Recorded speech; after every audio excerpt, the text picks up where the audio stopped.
Տաղավարում ինձ են միացել Alpha News-ի գլխավոր խմբագիր Տիգրան Քոչարյանը եւ Տեր Վրթանես Քահանա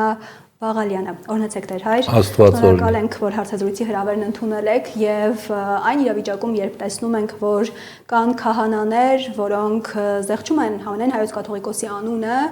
նրանց կողքին կաք նաեւ դուք, որը մայրաթորի վրա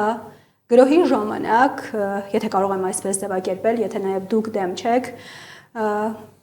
Բժշկական տերմինաբանությամբ սրտամկանի ինֆարկտ, եթե չեմ սխալվում նորից, եւ կարդիոգեն շոկ։ Այո, եւ ամենաառաջինը եւ ամեն ինչից առաջ խնդրելու եմ ասեք, թե ինչպես եք, ինչ վիճակում է ձեր առողջությունը, ձեզ ինչպես եք զգում։ Նախ կուզեմ ասել, որ որոշ հոգեվորականներ չեն զեղչում, այլ վարչապետի ուղղորդմամբ որ զեղչվում է, այսինքն իրենք զեղչելու պարագային կամ արտահայտությամբ չեն որ անում են, ինչպես նաև ոստիկանների ուղեկցությամբ հարբած ամբոխը, որ ներխուժեց զանգակատան տակ, ոստիկանական պատը կոտրելով ուժայինների կողմից, քաղաքացիական հագուստով ուժայինների կողմից այդ գրոհը, որ կազմակերպել էին, ոստիկանական պատը կոտրելով։ Ես այնտեղ սրտամկանի սուր ինֆարկտ եւ կարդիոգեն շոկ ապրեցի այն երևույթից, երբ տեսա ինչպես հարբած ամբոխը բռունցքներով եւ ակացիներով հարվածում էր մայր տաճարի դռանը։ Նաև ականատես եղա, թե ինչպես կային այնտեղ հատուկ սադրիչներ, որոնք ուղղորդում էին Վրեժ Դուրգարյանը, Տավրոս Սաֆյանը եւ Կարեն Պետրոսյանը։ Սրանցից մեկը ազգային օպերայի թատրոնի եւ ակադեմիայի փոխտնօրեն էր, մյուսը համայնքային առաջնորդ, որ Թալին քաղաքի համայնքապետն է Թալինի եւ տարածաշրջանի, որ նաեւ ամբոխ էին ուղեկցում իրենք եւ Կարեն Պետրոսյանը, որը Գյումրիի տնտեսագիտականի ռեկտորն է, իրենք ուղեկցում էին հավանաբար օպերայի եւ բալետի թատրոնի բեմի բանվորական կազմներ, Թալինի կոմունալի աղբահանության աշխատակիցները եւ Գյումրիի տնտեսագիտականի տնտեսական մասի աշխատողներն էին այնտեղ, որոնց առաջնորդում էին այս 3 անձնավորությունները անստավ վիճակում։ Դեր հայր, այսպեսի հարց տամ, փաստացի ձեր առողջական խնդրի առիթ են հանդիսացել 10 դեռևս սրբազանները, հա, իրենցից որևէ մեկը այդ ընթացքում դրանից հետո զանգարել է ձեր որպիսությունից հետաքրքրվել է, թե ոչ, ինչ որ, չգիտեմ, առողջություն ցանկացել է։ Տիրադավ եպիսկոպոսները իրենք որևէ կերպ չէին տարբերվում այդ հարբած ամբոխից եւ այս հարբած ամբոխին եւ տիրադավ եպիսկոպոսներին մեկ ուղղորդող կար, դա վարչապետն էր եւ իրենք բնականաբար չեն էլ զանգել եւ չէին էլ զանգի։ Իրենք երբեք էլ նրբանկատությամբ չեն փայլել քահանաների նկատմամբ եւ նախկինում էլ նմանատիպ կեցվածք են ունեցել, որի արդյունքում Նիկոլ Փաշինյանը իրենց դեմ կոմպրոմատներ ունի, որոնցով վախեցնելով իրենց, կարելի ասել գերեվարել է եւ հենց հստակ իր օգորտմամբ է, որ այս ամենը կատարվում է իշխանական լծակների կոպտագույն օգտագործմամբ։ Ես ականատես եղա,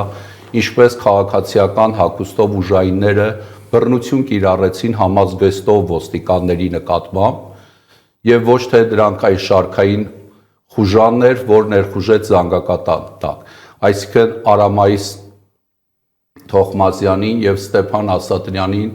եւ Վարդան Ստեփանյանին ուղեկցող ուժայինները իրենք ոստիկանական պատը կոտրեցին Ձախակողմյան զանգակատան հատվածից եւ այդ հարբած խուժանը հայտնվեց զանգակատան տակ։ Դեր հայր, ուզում եմ այսպիսի բան հասկանալ զուտինց համար, հա, ինչով կարելի է վախեցնել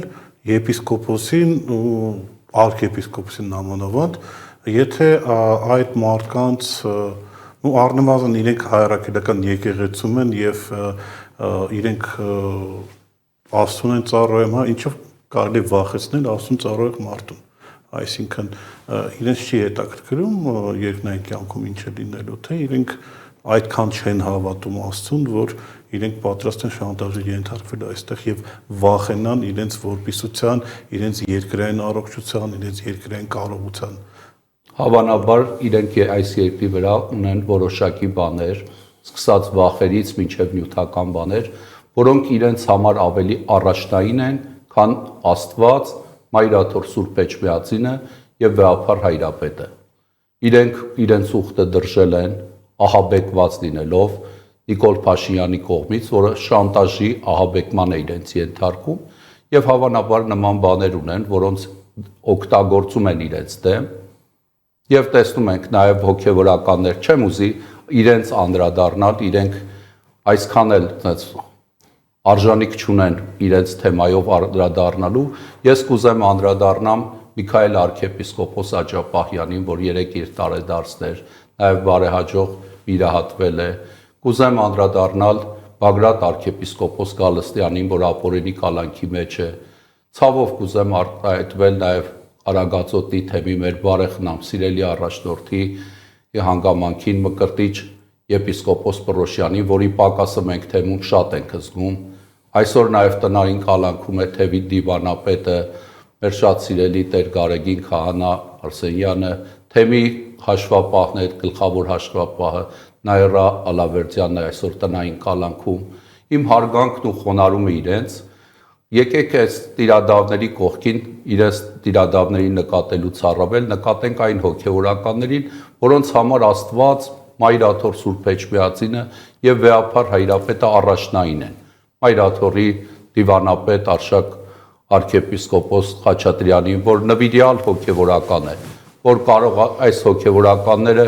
երբեք չունեին եւ չվախեցան շանտաժից, կոմպրոմատներից, ահաբեկումից եւ տեսնում ենք բազմաթիվ են այդպիսի հոգեվորականներ, տեսեք մոտ 57 եպիսկոպոս ունենք, որոնցից 7-8-ը միացել են հակաեկեղեցական այս շարժմանը, իսկ մնացած 48-49 եպիսկոպոսները հավատարիմ են Վեհափար Հայրապետին, Մայրաթորին եւ իրենց ուխտին, որ տվել են։ Ես փորձում եմ իմ շեշտը դնել այս լավագույն հոգեվորականների, նաեւ կուզեմ իմ խորին շնորհակալությունը հայտնել այդ օրը իրենց աշխատանքը կատարող լրատվամիջոցներին, որովհետև քաղաքացիական հագուստով ուժայինները շատ կոպիտ էին վարվում լրագրող աղջիկների նկատմամբ, ուղղակի ձեռքի ափով հարվածում էին նկարող աղջիկներին, եւ նաեւ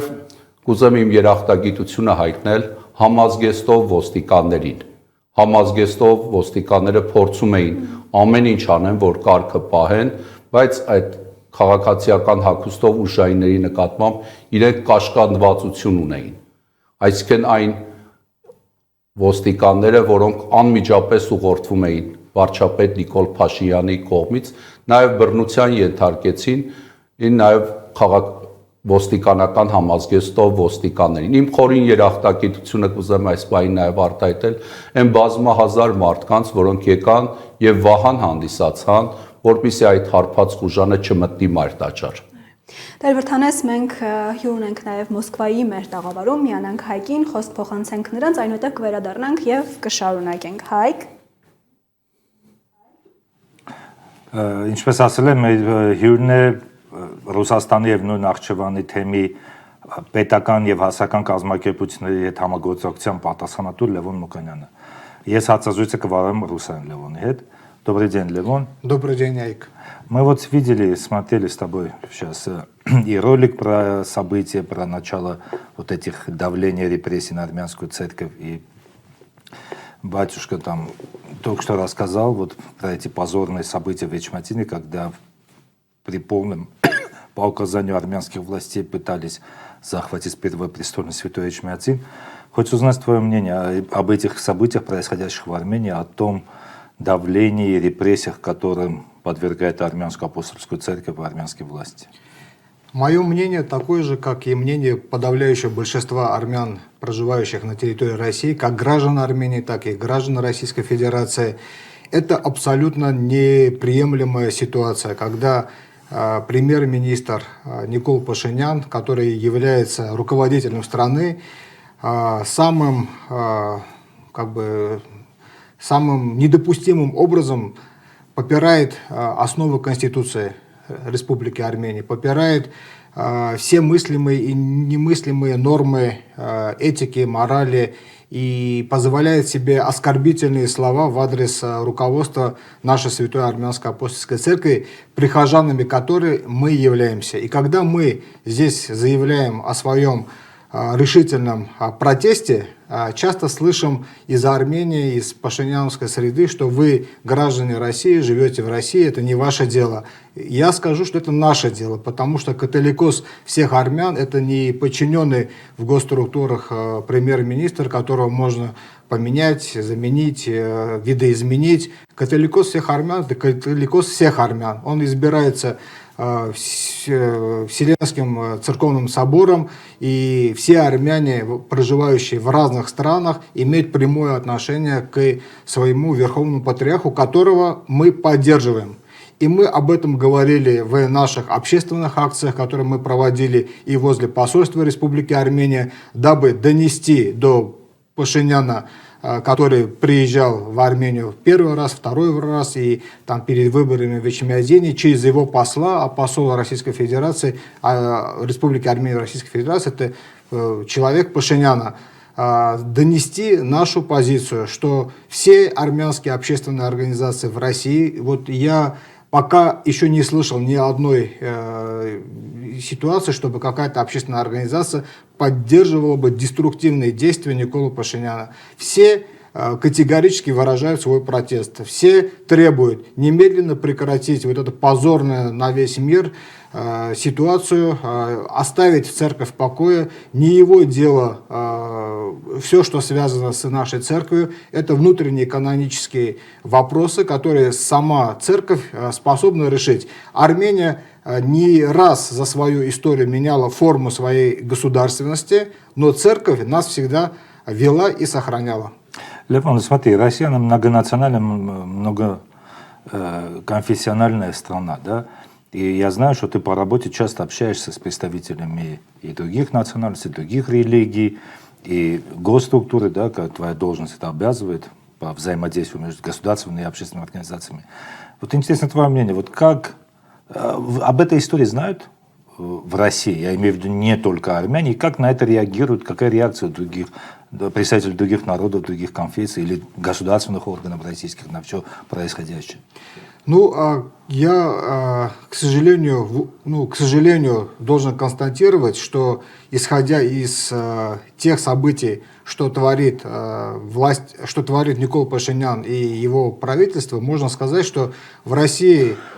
армянская апостольская церковь на законодательном и исполнительном уровне защищена государством гораздо лучше, чем на своей исторической родине в самой Армении. Вот такая ситуация, это парадоксальная ситуация, и это, конечно, немыслимое, в том плане, что немыслимое, что на исторической родине у нас проблем больше, чем в других странах. Поэтому в России это и на уровне президента, и на уровне указов президента, федеральных законов, региональных законов, региональной власти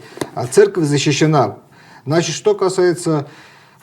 ситуации, знают ли или нет, конечно же знают. И здесь есть очень такие явные параллели между тем, что происходит и в отношении, кстати, Русской Православной Церкви, тоже идут накаты, да, то есть не только в России, но и в других странах. В Украине, в Молдове. И в отношении, да, Украины, Молдовы, да, и в отношении, как бы, там, прибалтийских стран и в других странах. То есть этот сценарий, он прописан, и он, как бы, передан Николу Пашиняну. Никола Пашинян просто исполнитель заказа. Я так это понимаю, то есть по всем его действиям так это и видно. Потому что, если вы видите, он, например, что-то делает, потом быстро забывает, потом что-то делает, потом быстро забывает. Начиная с 2018 года, да, когда он пришел в образе Монте Мелконяна, да, с бородой, то есть один в один, как копия, да, там, с перевязанной рукой, с кровью, да, духом, мухом. Сейчас все это забыли, да. Потом быстренько все это меняется. То есть это шоу, как и мы уже говорили, он похож на стихотворение из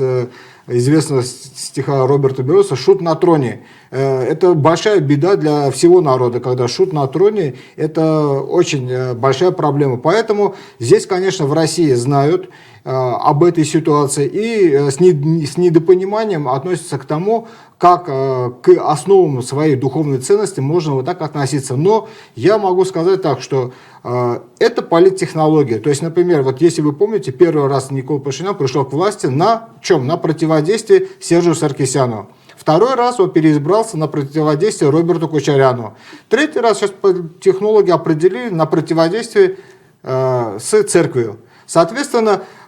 противодействовать и говорить давайте против и так далее гораздо легче, чем, например, говорить о своих каких-то победах, успехах, да, достижениях. Вот как бы он второй раз переизбрался бы, если бы это было бы не на противодействие Роберту Кочаряну? Какие у него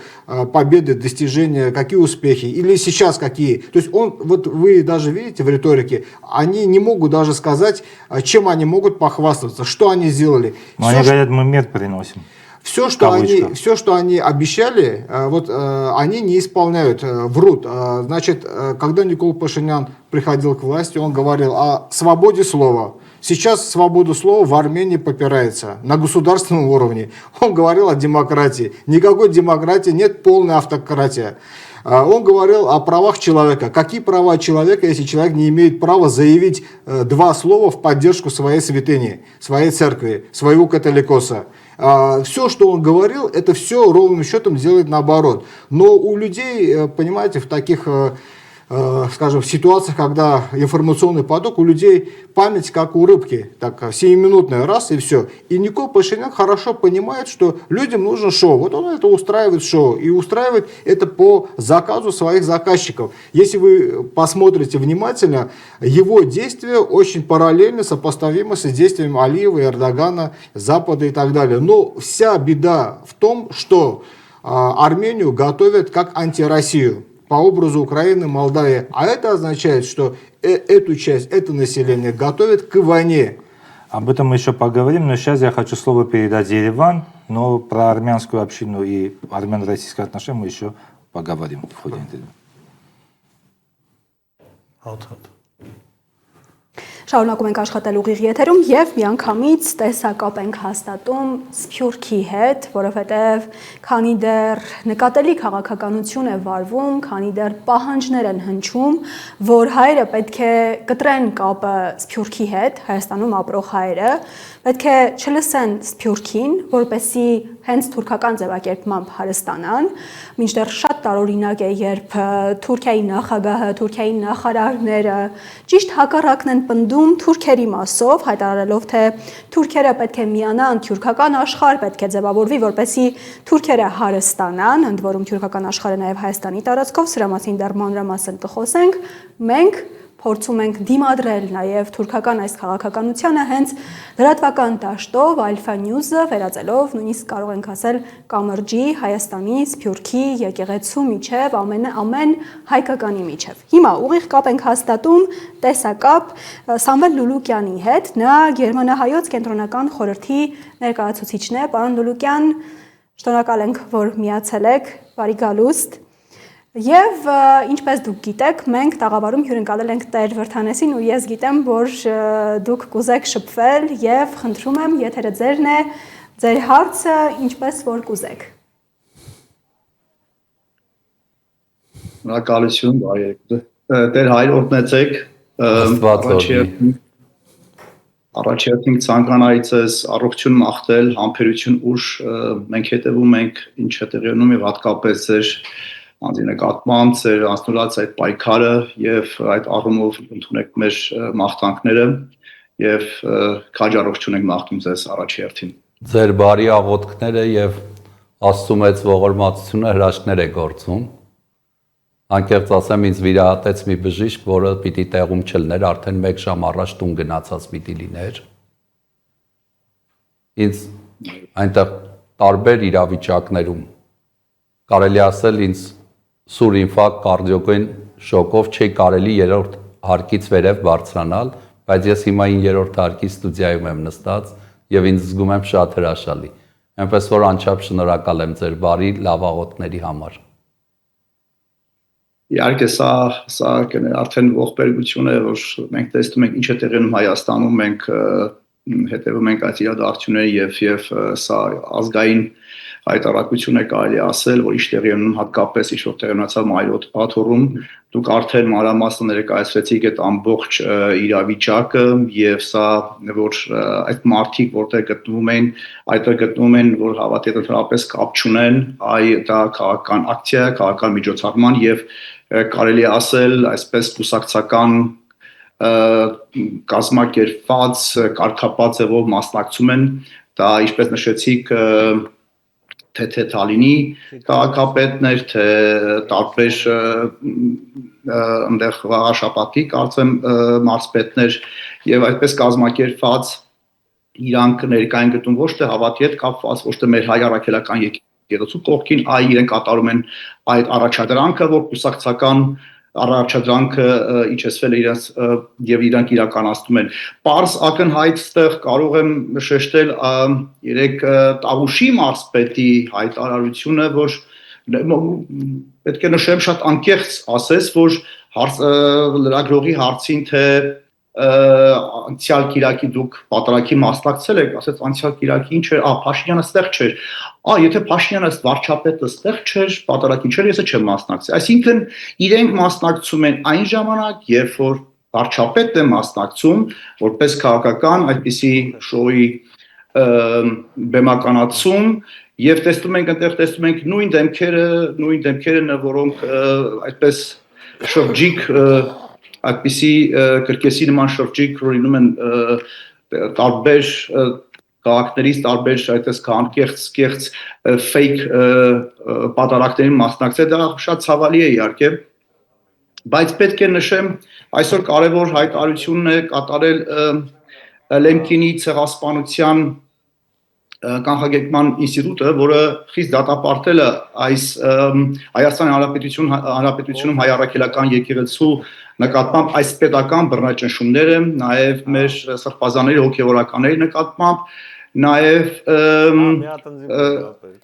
այդ ընտրովի արդարադատության մասին է շեշտել եւ ամենահետաքրքիրը եւ կարեւորը այստեղ իրենք այդ հայտարարության մեջ զուգահեռներ են տարել հայոց ցեղասպանության 1915 թվականի հայոց ցեղասպանության այդ իրադարձությունների հետ ինչպես բոլորս գիտեք ինչպես տեղի ունեցան այդ իրադարձությունները հենց այստեղ ուզում եմ ձեզ հարցնել հետեւյալը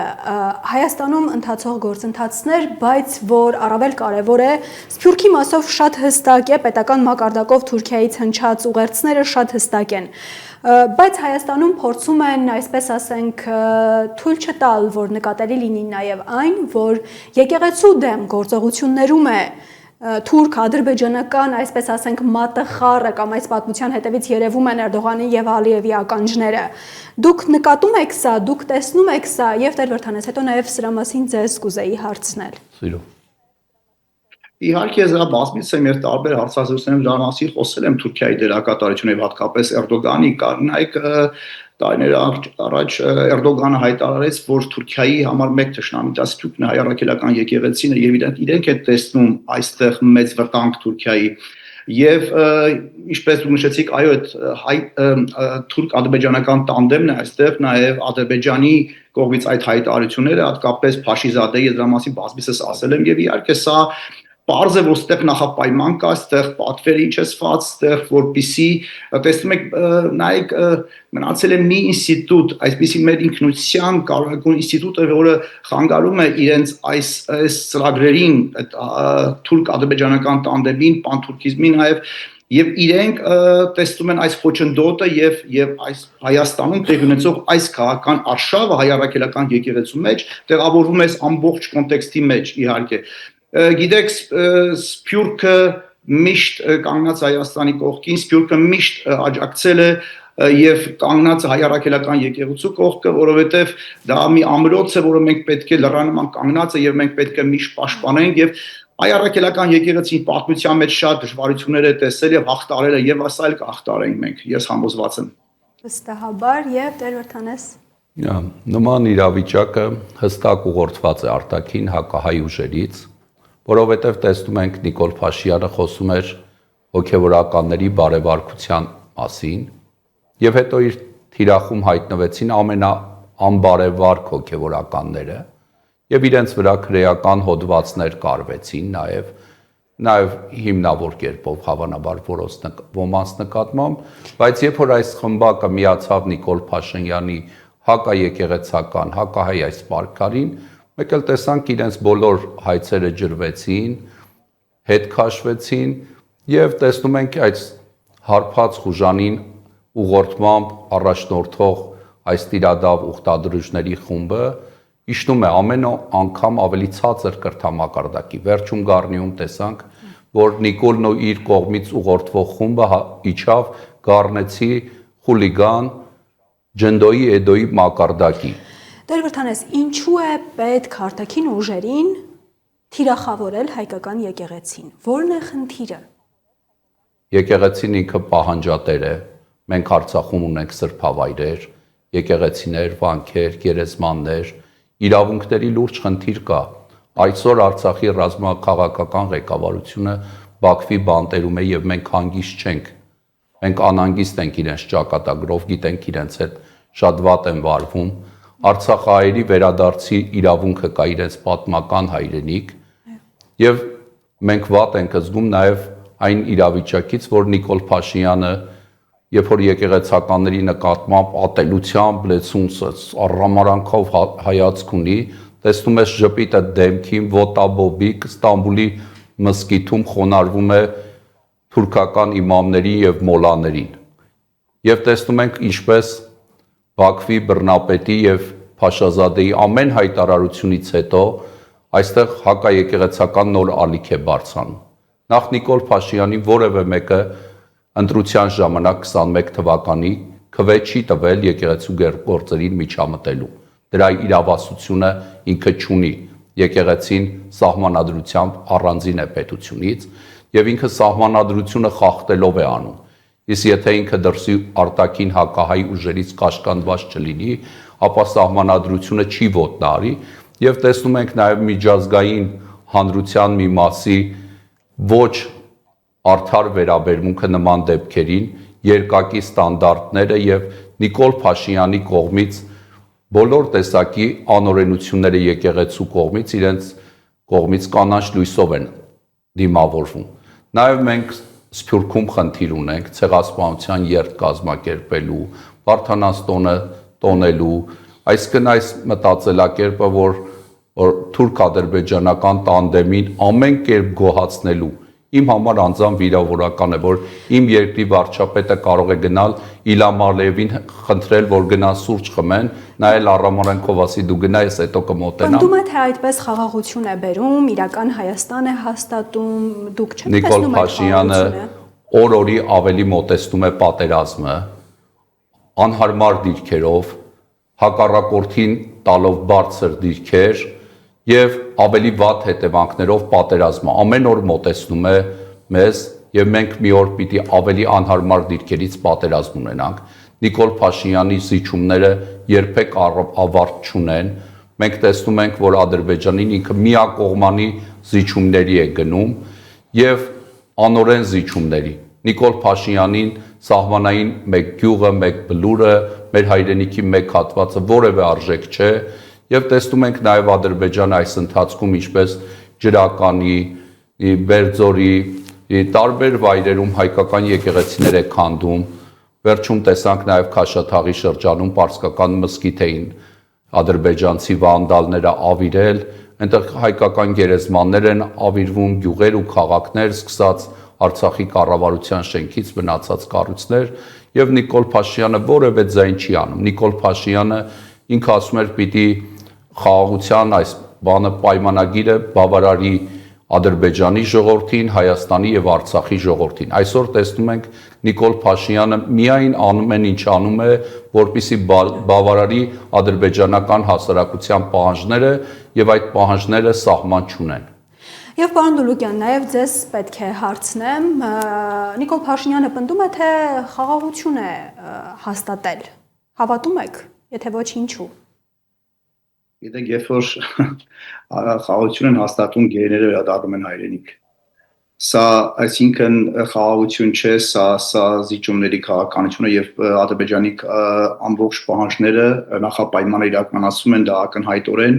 նաեւ պարզ եղավ Բերլինում, երբ որ Ադրբեջանի դեսպանը պարզ հայտարարեց, եթե դուք սահմանադրությունը չփոխեք, չլինի խաղաղության պայմանագիր եւ վարչապետը հայտարարեց, այո, մենք պետք է։ Այսինքն սա ակնհայտ է, որ դա այստեղ խաղաղության, գիտեք, բոլորս ցանկանում չկա մեկը, որ չցանկանա խաղաղություն, բայց խաղաղությունը պետք է լինի արժանապատիվ եւ ոչ թե այսպիսի զիջումների։ Գիտեք, ամենասարսափելին նաեւ որ այս պարակտումը մեր ազգի մեջ որ մտնում է սա ցավոտ հարցն է երբ որ տեսնում ենք եւ այդ մայրաթոռում ոստիկանները պետք է բաժանեն մեր օթին եւ սա գիտեք մի կարևոր հարց հանգամանք կա ընդհանրապես երկրի մեջ ամենակարևորը համերաշխություն պետք է լինի միասնականություն եւ երկրի վարչապետը, երկրի ղեկավարը պետք է այնպես անայնպիսի քաղաքականություն որ լինի համերաշխություն, լինի խաղաղություն, չպարակտում, բայց մենք տեսնում ենք իր քայլերով որ ինչպես նաև ինքը հայտարարեց, կոչ արեց որ պետք է եկեղեցի գնան պատարակների խանգարեն, այսինքն սա կոչ է արվում բռնությանը, կոչ արվում որպեսզի այնտեղ լինեն ինչ-որ մի իրավիճակներ, որ ոստիկանությունը միջամտի սա անընդունելի է եւ գիտեք ինձ համար ամենակարևորը ստեղ նաեւ մենք կարող ենք մեղադրենք Թուրքիային, Ադրբեջանին, բայց առաջերտին պետք է մեզ նայենք որ ստեղ այս կերպարը մեր մտածելակերպը երբ որ խոսում ենք խաղաղության մասին եւ ուրախանում ենք Ադրբեջանից եկող բենզինը եւ գիտեք իհարկե պետք է խաղաղություն լինի հաստատվի հարաբերությունները առևտուր բայց այդպես շուտ մոռացանք մեր նահատակներին, մեր զինվորներին այդպես ուրախանալով հրճվանքով էժան 100 դրամի համար ուրախանում ենք սա է սարսափելի մենք պետք է նայենք մեր սխալը մեր կերպարը որովհետև ես տեսնում եմ ստեղ ազգային մտածելակերպի բացակայումը որ պետական մտածելակերպը եւ մենք այսինքն մի մարուքի համար ուրախանում ենք եւ այստեղ պետք է շատ բան արվի եւ գիտեք բոլորիս պարզ է Փաշինյանի իշխանության կողմից այս քայլերը, բայց մենք ինչ ենք անում, ինչ է անում ընդդիմությունը, ինչ են անում հասարակական կազմակերպությունները սրա դեմ առնելու պայքարելու, որովհետև պետք է մենք միասնական լինենք, ոչ թե գեղեցիկ բառ նկատի ունեմ միասնական այդ գաղափարների շուրջ, ազգային մտածելակերպի, մեր պետականության, մեր հայրենիքի։ Եվ եթե դա կարողանանք մենք հաջողվենք, նաև կհաջողվենք այն նպատակները իրականացնել, որտեղ մեր ծերը կան։ Պարոն Լուկյան, ողջունում եմ ձեզ։ Մի հատ հարց տամ։ Մենք տեսանք, որ բավականին, այսպես ասած, ճակերտավոր ջեր ողջունեցին Նիկոլ Փաշինյանին, երբ որ ինքը այցով եկավ Գերմանիա։ Ինձ հետաքրքիր է դեսպանատունը կամ ինչ-որ որևէ այլ մարդիկ փորձեցին կապնվել այդ մարդկանց հետ, ովքեր բողոքում են, լսել իրենց գանգատները, չգիտեմ, բացատրություն տալ, եւ միշտ ինձ հետաքրքրում է շատերին եմ տալիս այդ հարցերը, ում հետ է հանդիպում Փաշինյանը, երբ որ ինքը ասում է, որ հանդիպում է համայնքի հետ, ովքեր են այդ մարդիկ։ Ես տեղյակ չեմ, որ դեսպանատունը ինչ-որ ցանկացել է հանդիպել այդ մասնակիցների Բեռլինում այդ ցույցի ընթացքում, ես տեղյակ չեմ, այդ ինֆորմացիան չունեմ։ Ինչ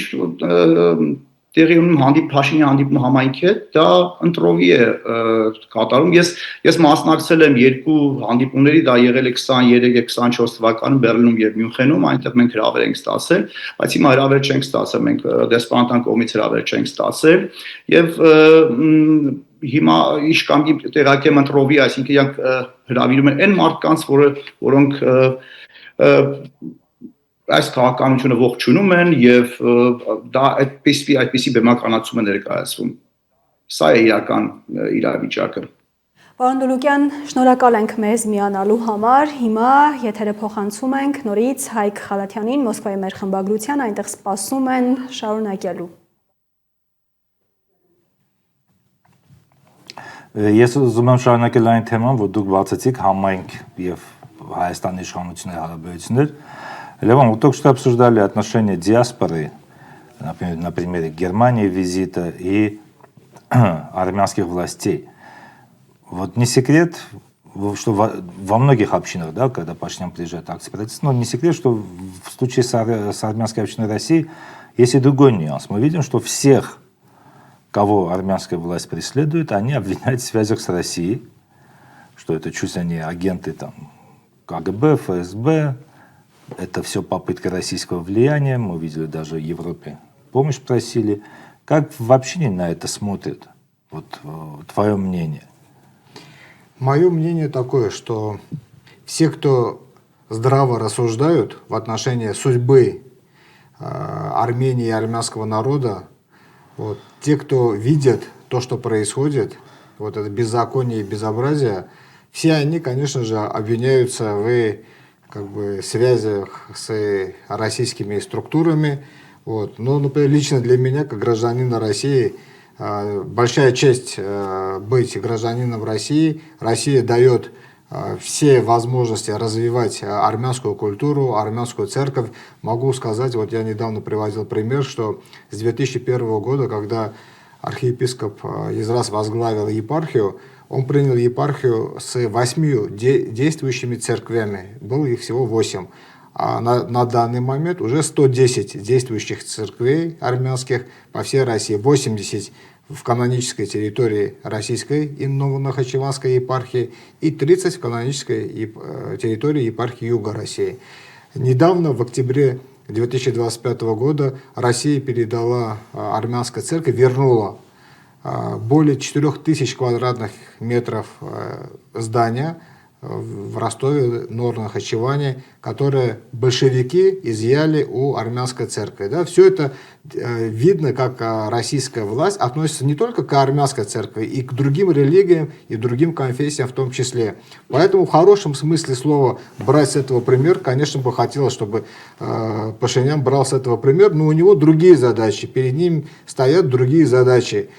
Все, что он делает, он все разрушает. Вот, допустим, взялся за Министерство диаспоры, да, поставил мальчика какого-то, да, через 1,5 года этот мальчик сам же сказал, зачем это министерство нужно. То есть он возглавлял диаспору 1,5 года и потом говорит, зачем это министерство нужно. Поставил каких-то девчонок в Министерство культуры, да, развалил культуру, то есть развалил связь с диаспорой, развалил культуру, да, разваливает образование. В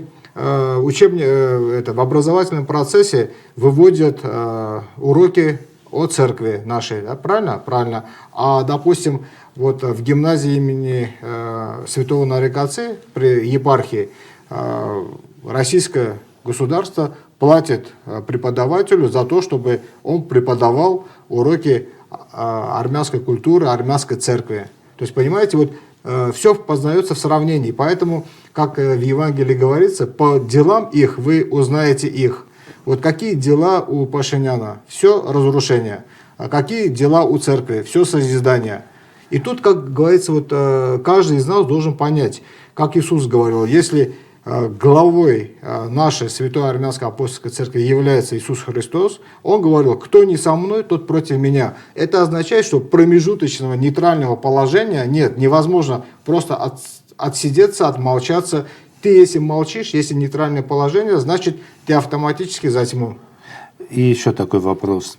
Мы видим кризис в армяно-российских отношениях. На официальном уровне, когда Пашинян приезжает, понятное дело, что мы, российская власть, в силу своих традиций, привычек, пытается выпячивать этот конфликт, но при этом